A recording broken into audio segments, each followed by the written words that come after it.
So welcome to Arts Plus Change, hosted by the University of Rochester's Institute for the Performing Arts in partnership with the Office of Equity and Inclusion, the Paul J. Burgett Intercultural Center, 540 West Main Incorporated, Create a Space Now, the Eastman Institute for Music Leadership, the Warner School, and the Rochester Fringe Festival. My name is Elena Mackey and my pronouns are she, her. I'm your conference host for the session with Ann Harris Wilcox. First, we would like to acknowledge with respect the Seneca Nation, known as the Great Hill people and keepers of the western door of the Haudenosaunee. We take this opportunity to thank the original caretakers on whose ancestral lands the University of Rochester currently resides in Rochester, New York. As we come together, we also want to honor the many lives tragically taken too soon in recent events by acknowledging the need for a commitment to constant action and attention surrounding the systemic issues that continue to impact each of us to this day. Because we have back-to-back sessions scheduled, this session will end promptly at its end time. We encourage presenters and participants to share contact information via the chat to foster continued discussion and connection where desired. Now, this cluster will end with a 15-minute open discussion of all sessions around 4:40 p.m. For our social media users, please use the hashtag ArtsChange22 if you feel inspired by something you hear or experience today. Again, thank you for joining us. And I'm now honored to welcome Ann Harris Wilcox, who is presenting Change. Welcome, Denied, Inevitable. So we'll turn it over to you, Ann. Thanks so much, Elena. Welcome, everybody. My name is Ann, and I go by my pronouns she, her, hers. I'm in my office right now at U of R, which I have not been in. So all day it's been really nice to kind of reacquaint myself with my own space. The last session was about space and safety, and I felt, really great to be here. I'm going to enable the live transcription because I'm host, I just did that for anyone who might need that. So today, this presentation is kind of an overview of how I came to design a course that was revolved around the topic of change, which of course is this whole conference. But change, welcome, denied, inevitable, an investigation through movement, dialogue, and writing. Basically, I started with my own interests, my own investigations of change, and as a choreographer. In 2019, I was spending almost the whole year thinking about change from different perspectives. And then after this, it developed into a course. And so I'll share a PowerPoint. I'm going to be mostly talking. My PowerPoint will highlight, but it's not PowerPoint heavy.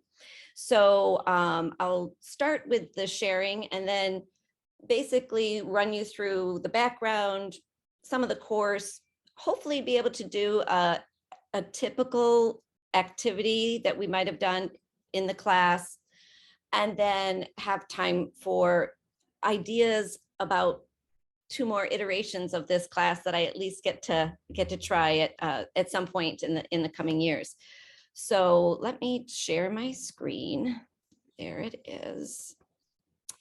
Okay, and let's do the slideshow and play from start.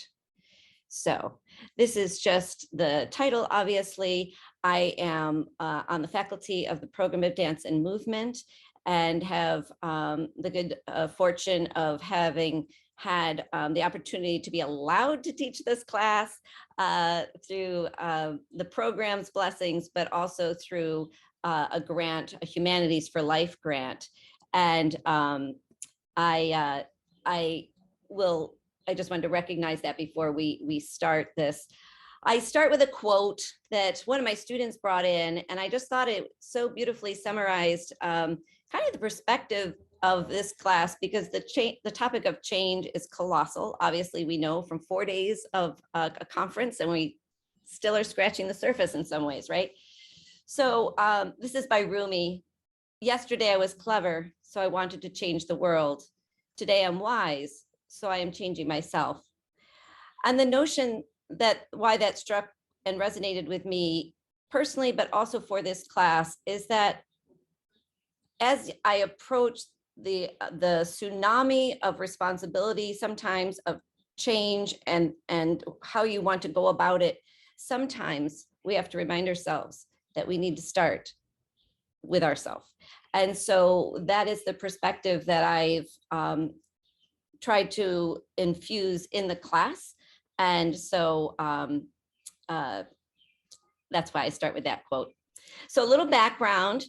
So I said 2019. So if you hear that number, you realize that's pre-pandemic. This was before we all got hit with change that was, cataclysmic. So this background, this is a dancer, colleague, friend, Rose Pasquarella Beauchamp, who you'll see in and out of the conference. She was performing in this piece. I had my own artistic desire to grapple with this topic of change. And so I made a piece in collaboration with an Eastman composer, Matthew Curley, that we titled Nanosecond. And in 2019, I pretty much spent the 9 months with the composer and myself formulating how to make this piece. It was definitely a group effort, not just from myself, but also with the dancers. And I really can't thank them enough. Here's just a couple of pictures. I was going to show you some excerpts. I think it's easier just to, because I'm talking so much, to just show you some stills. But in that dance, the things that I was most interested in exploring were 3 different kinds of change. Change that happens to you, as if you have no control, bam, it just happens. So it could be, an accident, right? It could be a death, something that happens in your life that just makes you have to change. The birth of a child, right? Any of these things that can just put you in a different direction, for good or for bad. There's no commentary on the positives and negatives of this concept of change, but the idea of change that happens to you. Another one that I explored in this dance was the change that you initiate. So when you make a decision, and this can be from what you have for breakfast to moving to the other side of the planet to take a job or do something, it can be small to very, very large. But things that you've initiated and therefore have the fallout, good or for worse, of that kind of change. And to do that, I also asked some of the dancers to live with those questions. When have I had those moments in my life? When have I really been on the fence? Do I do this? Do I sign? Do I go there? Do we move? And so we used all their narratives within the text of the dance, along with the music. And then sometimes I also pulled some of their longer narratives, bigger issues that they struggled with, and helped incorporate that into the whole piece. So, and then the last bit of the dance was the change you want to see. So yes, you can be an agent of change, and that's change you initiate.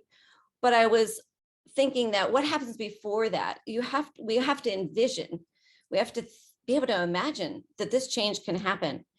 We couldn't have imagined when I was a kid that I would have a device that I could take with me everywhere and have access to a computer, which I'm sorry, right, I'm old enough that, the computers we had a computer lab at the university, not a individual computer. So, I couldn't have imagined these things, right?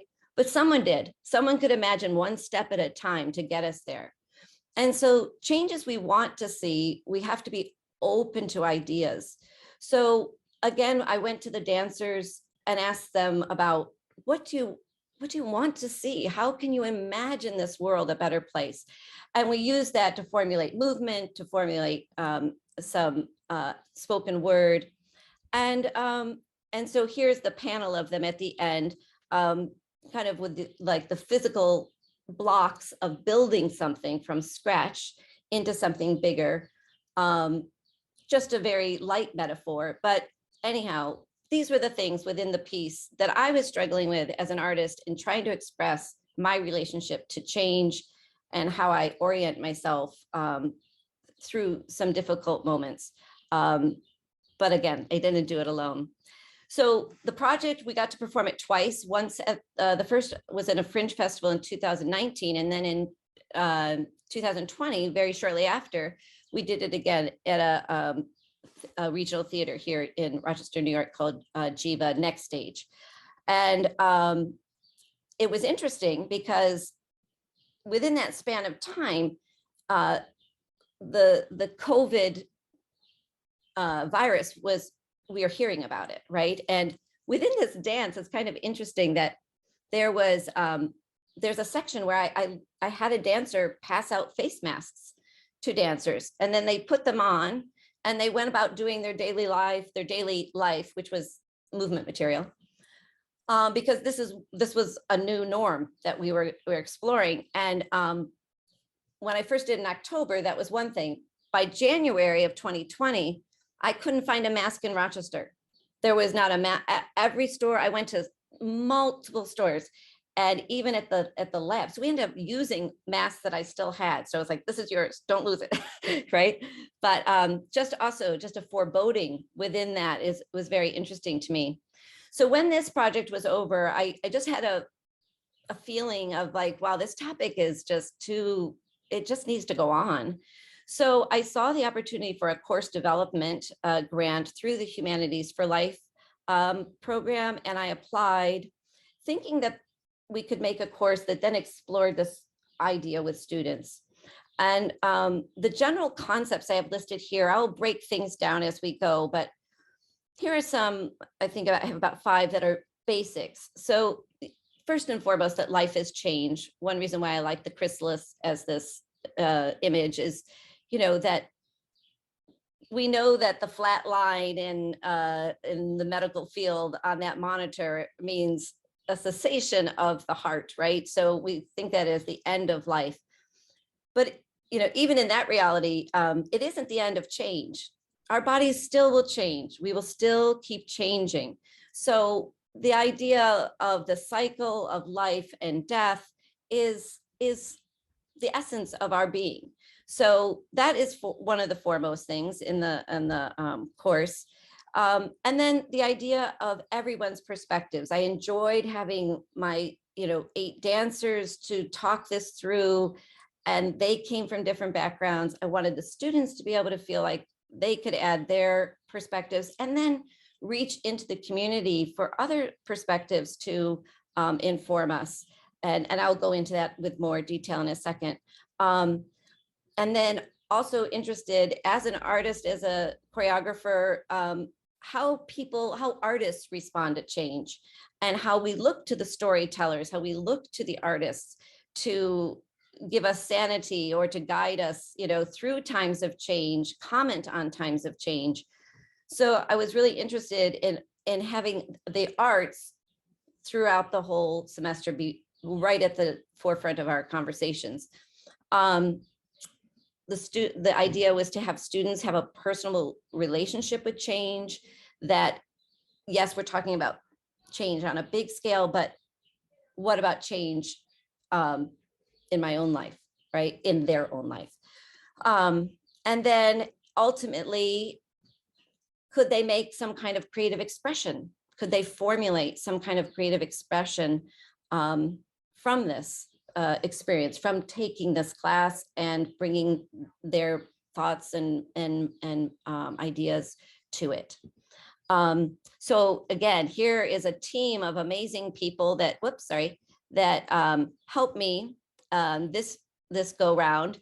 And I put them in alphabetical order, and I thought maybe I should have put them in the order that we had them come in. But so I can just show you, I just wanted to give you kind of the spectrum of speakers that came into the program for the students to interact with.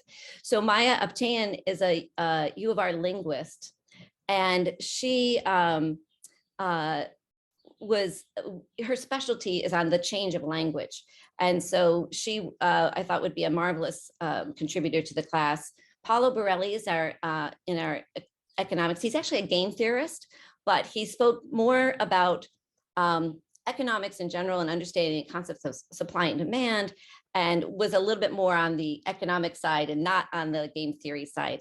Karen Berger is an environmental scientist at the U of R and is a very strong and wonderful advocate and leader of our sustainability efforts at the U of R.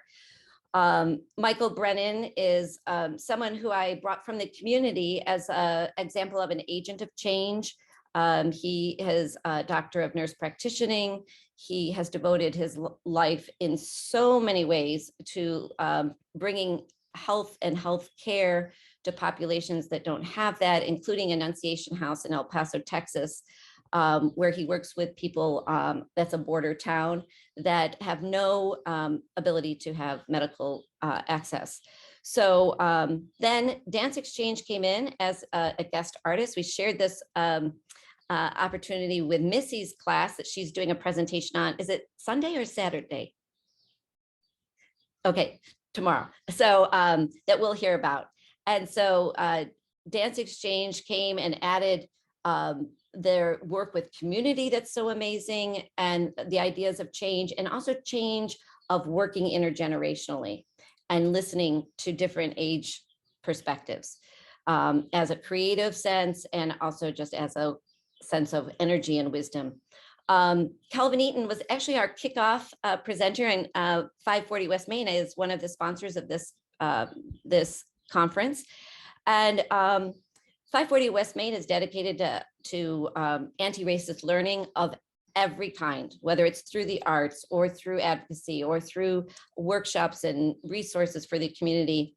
And as a person who has a disability, Calvin added another voice to his presentation or work with the students about listening to yourself as you are an agent of change. And he started this right at the beginning of the pandemic, and he had to switch it to all online. And so he shared with us the struggle of that, and it was amazing, and it was wonderful to hear his really hands-on. And we know that it's a dynamic organization in our community right now. Stu Jordan is a political professor here, political science professor. He is very interested in advocacy for fair housing, tenants' rights, looking at things like that, equitable housing. And he did a very interesting presentation for us on brown sites in our local vicinity. Brown sites are abandoned, toxic, usually sites within a town that no longer can be of use and just sit there in a community. But he came in to talk about how did that happen? How did it go from a thriving manufacturing entity to this decayed and not useful, and in some ways, not only an eyesore, but it's just like a graveyard of manufacturing in our city. And he talked the students through why those changes happened. And then, and lastly, Penny Sterling is a Rochester storyteller. And I loved that she ended our guest series, because she's an artist. And the very next thing that the students had to do after Penny came in was to do their final project. So they had to really find out what's their story. And she really inspired many of them to guide them to what their story is, give them permission to have a story. She talked about that, a good story is one that evokes emotion of any kind. And she had them first watch her TEDx presentation called Being Heard, which was about, it's as she was a stand-up at one time, but she's really a storyteller through and through. And her journey as a transgender woman, and just telling important stories. So that was the way we concluded the guest series. So let's see if I can go forward. It's not letting me advance. So hang on one second. Let's try this arrow. Yay. So I talked about this artist's through line. I just did an arrow because I wanted it to be like that we were constantly talking about how the arts come into this.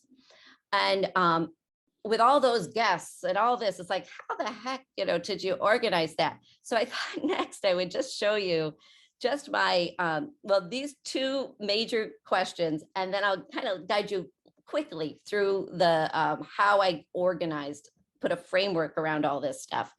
So again, I've mentioned already that the idea is, what is my personal relationship with change? That's what I was hoping one of the things the students would get from this class.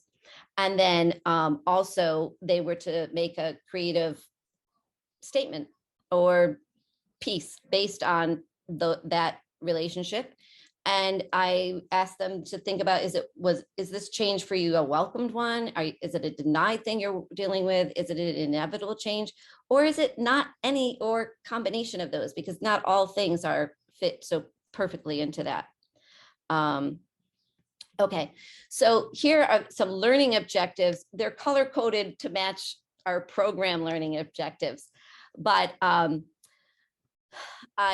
we could go through all of these, but I think I'd like to just let you kind of peruse them. It's a lot of text, and normally I don't do that much text, but basically it's working with community, engaging with artists, asking difficult questions, or being able to ask difficult questions from the guests and myself, grappling with the idea of having your voice and being able to, what change could you make, or what is your sensibility of it, are all embedded in this. The last one, I guess, is the kind of speaks up to most of them. Analyze kinds of change: gradual, sudden, sustained, welcome, denied, inevitable, through embodied practice. So we moved with every guest artist, we moved, personal observation, and their own artistic research.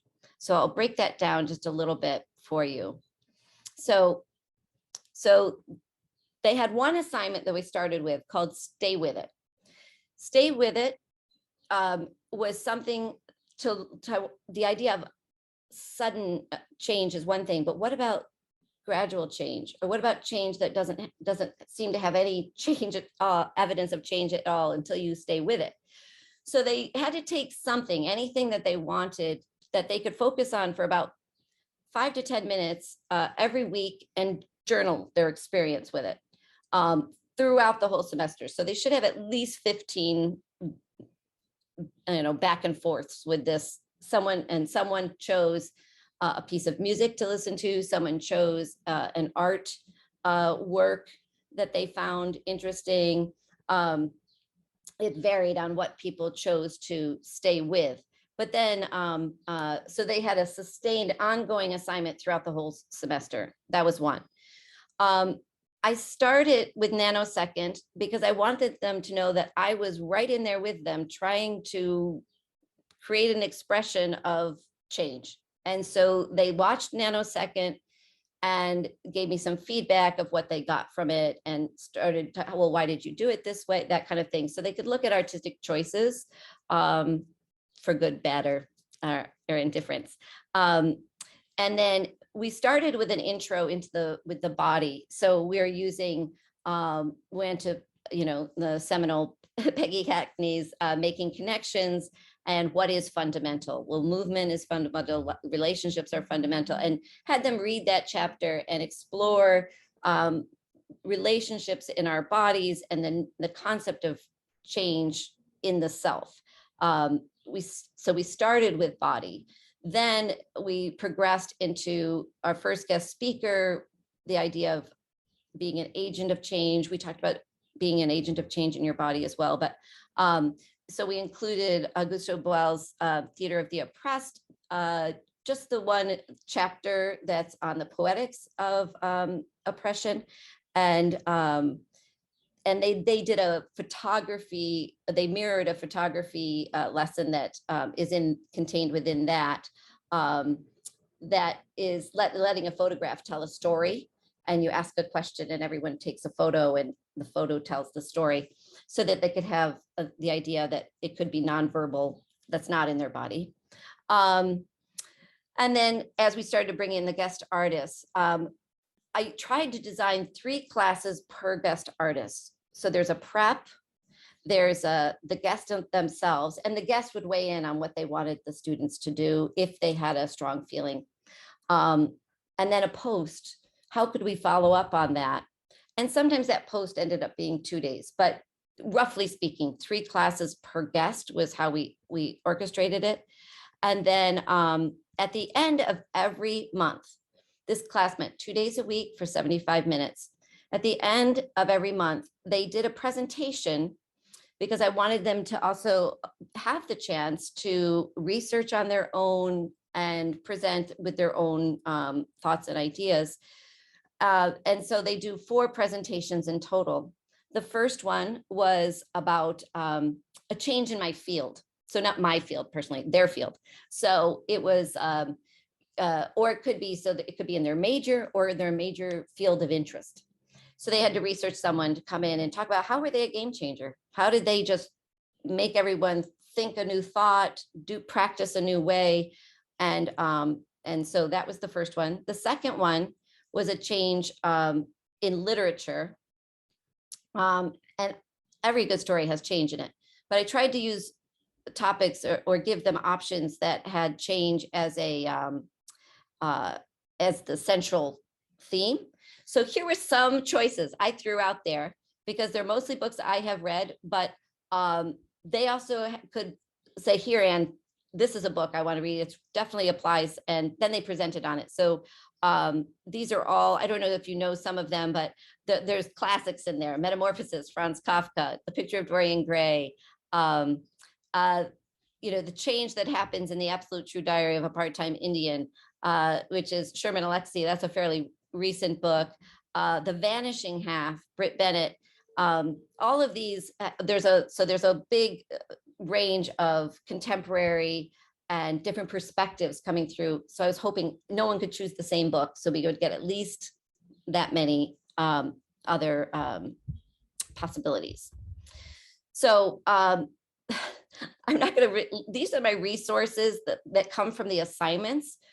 But if we just kind of like fly through them quickly, I won't go through all of them, but you'll get a sense of the scope of some of their assignments. We were lucky enough to have Amitav Ghosh visit us, and he was a humanities distinguished humanist public speaker. So that was supposed to come in 2 years ago when he first wrote Nutmeg's Curse, which is an environmental book that he has written, and he spoke here at the university. So, but they looked at TED Talks on ageism. This was when we were looking at being an agent of change and equality in food and whether accessibility or quality, and looking at food deserts, and sorry, a plane's just going by, and food apartheid, and looked at that. Again, aging in America. These are in alphabetical order. So this was the last one. Oh, I just skipped ahead, but the last one, this is a great folk song by a British folk singer called All I See Is Wagamama, which is about gentrification in London. And so on and so forth. So I can share that with anybody, at any time. Again, there's Penny Sterling's Being Heard. When Karen Berger came in, she wanted them to a pre-assignment for them was to watch the Netflix, the water crisis, the world water crisis. So these were just some of the things that we participated in over the course of this semester. Some additional websites had them go to Americans for the Arts, partnering with community and seeing all the amazing artistic, and each person kind of looked at one and then came in and gave us an overview of what was happening. Of course, Dance Exchange in 540 West Main. Okay. I'm sorry, that was just like a barrage of Anne talk. So I'm going to stop sharing for a second. I don't need to share anymore. that is kind of the course in a nutshell. I was wondering, how's our time? Doing great. I was wondering if you're up for trying an activity. Does that seem generally welcomed? Yes, no, everyone's like, yeah, kind of. You don't have to do too much. Okay, I saw Elena's eyebrows go up and down, so I'm going to take that as an affirmation. And so this is something that I call, what does it take? And it's just a little exploration. So we can all do this on our own first, and then I'll break you up into breakout rooms so you can share your experience with someone in a direct dialogue as opposed to me. And but there are a couple of steps. So all you would need to start with is maybe something you could jot some words down on, or sketch a drawing. It doesn't have to be anything, it could be the back of an envelope, but something where you can kind of gather your thoughts. So the idea first is to just take a minute. I may, if I can coordinate it, I might turn on some music for you so you can just have a second or two to think about a time where you made a change of mind, right? Like where you may have been at one time thought this X, and then you thought Y. So take a moment first to just find one. And then allow yourself to have a few minutes to just, or a minute or two, to think about some words that come up with how you felt about, we're going to say X is your first one. And this is good, bad, or indifferent. There is no judgment on this whatsoever. So it's just what it was. Okay, so whatever your first way of thinking, state of mind was, collect some words, and then do the same for the state of mind maybe that you currently hold. Okay, and jot several words down like that. So what I would ask you to do is turn your video off and do this. I'll play a little bit of music, and when you're done, maybe in about 3 minutes, you'll pop back on, and that's how I know we're all ready. Does that sound okay? All right. So no questions? Okay. So you can disappear.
I laughed that I chose a Christmas music.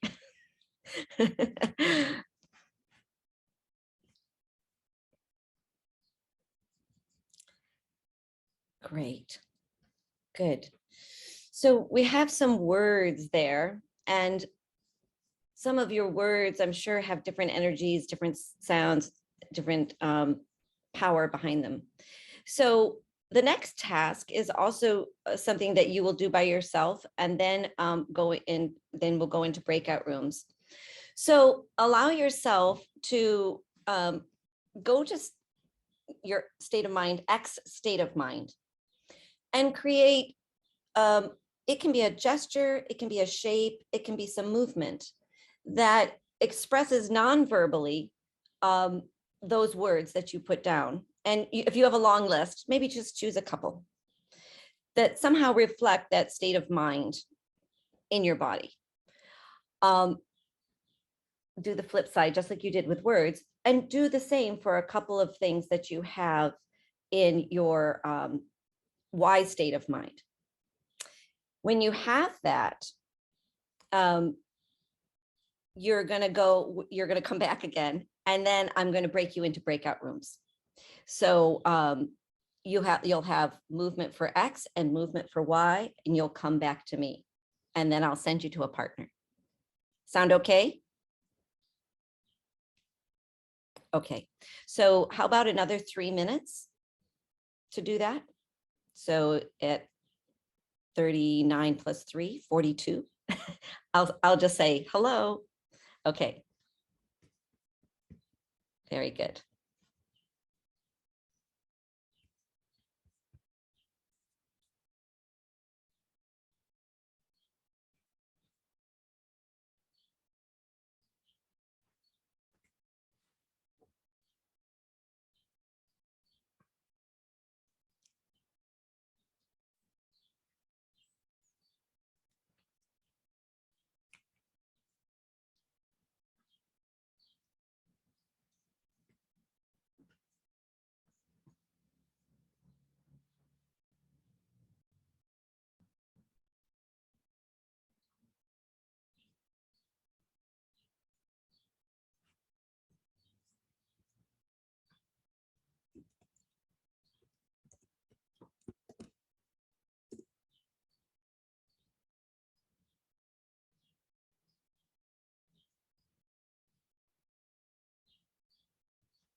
So that's about 3 minutes, everybody.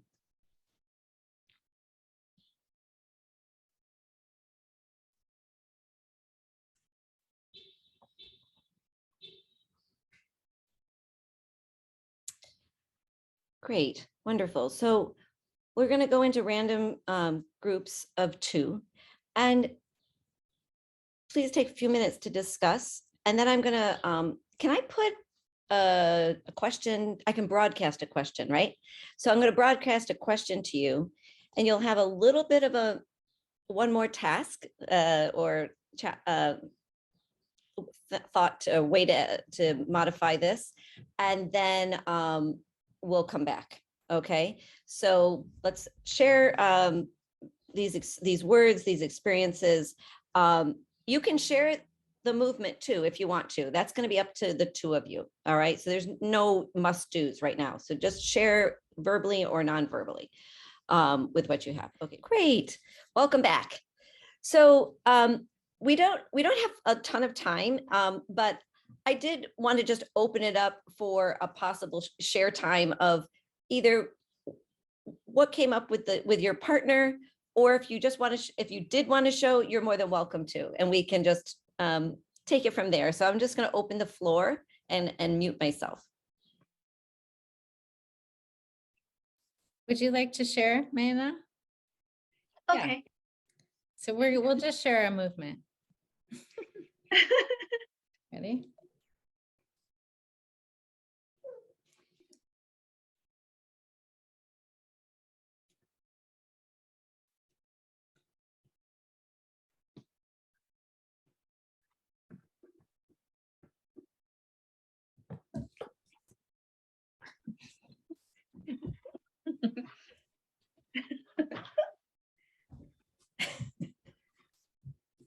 Done. Ta-da, thank you. And so for the others, it's not, and this is where, like in dance, sometimes we're like, we're not playing charades. Like, this is not like we're supposed to get exactly what that was. But when you saw them do that movement, what meaning came to you if by or words that came to you from what you were experiencing their expressive selves? Started. And by the end, if you just look the polar ends, right, rocking off frame, very distorted, right, from side to side, very huge, whole bodied, right? This was something of scale, right? So even in that, without going into specifics, they went into specifics with what they were talking about. But we can get a sense of the nature of this change that happened for either one of them or both of them. I'm not sure which if they chose one or conflated or not. It doesn't really matter, because the dialogue that they just did is what's key. So thanks so much for sharing that. Anyone else have something they might want to say or show?